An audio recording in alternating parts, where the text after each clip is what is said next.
उत्तर प्रदेशातील शहाजहानपूर येथे एका तोतिया ब्रिगेडियरला अटक करण्यात आली आहे. भारतीय लष्कराला 21 वर्षीय तोतिया ब्रिगेडियर बाबत माहिती मिळाली होती. त्यानंतर सापळा लावण्यात आला. शुक्रवारी म्हणजेच 12 जूनला शहाजहानपूर कॅन्टोन्मेंट भागातून त्याला अटक करण्यात आली. आरोपीचं नाव आहे आर्यन वर्मा. भारतीय सैन्यात एक वरिष्ठ अधिकारी असल्याचं तो इतरांना सांगत होता. तसेच भारतीय लष्कराच्या गणवेशात तो फिरायचा.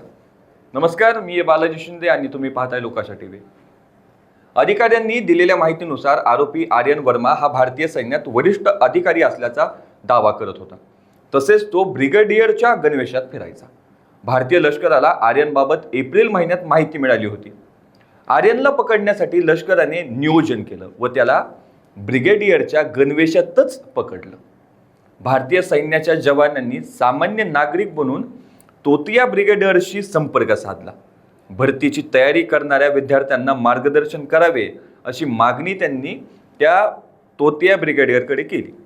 कॅन्टोन्मेंट भागात असलेल्या शहीद म्युझियममध्येच हा कार्यक्रम आयोजित करण्यात आला. शुक्रवारी तोतिया ब्रिगेडियर आर्यन वर्मा त्याच्या SUV हॅरियर कारमधून कार्यक्रमस्थळी पोहोचला. त्याने सैन्यातील ब्रिगेडियरचा गणवेश परिधान केला होता. त्यावेळी सैन्याच्या जवानांनी वर्माला अटक केली. वर्माच्या ड्रायव्हरकडून वर्माचे ब्रिगेडियर असल्याचे एक बनावट ओळखपत्र जप्त करण्यात आलं. वर्माच्या बरोबर 2 सुरक्षा रक्षक देखील होते. ते दोघे नॅशनल सिक्युरिटी गार्ड म्हणजे NSG असल्याचा दावा वर्माने केला होता. भारत सरकारकडून आपल्याला संरक्षण पुरवण्यात आल्याचं तो सांगायचा अशी माहिती तपास अधिकाऱ्यांना मिळाली आहे.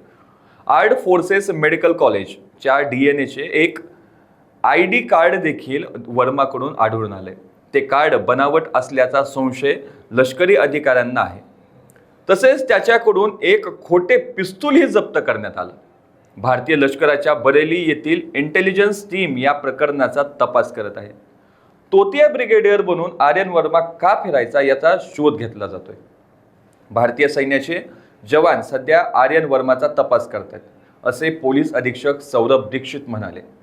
लष्कराकडून वर्माची चौकशी पूर्ण झाल्यानंतर त्यांच्या विरोधात FIR दाखल केला जाईल. त्यानंतर सविस्तर तपास केला जाईल असं दीक्षित म्हणाले. 21 वर्षीय आर्यन वर्माकडे आढळलेल्या कागदपत्रांनुसार तो दिल्लीत नीट परीक्षेची तयारी करत होता. तो नीट परीक्षेत अनेक वेळा नापास झाला. वर्माचे वडील फलोत्पादन विभागात अधिकारी आहेत तर त्याची आई शिक्षिका आहे. अशाच ताज्या अपडेटसाठी लोकाशा टीव्हीला सबस्क्राईब करा आणि लाईक करायला विसरू नका.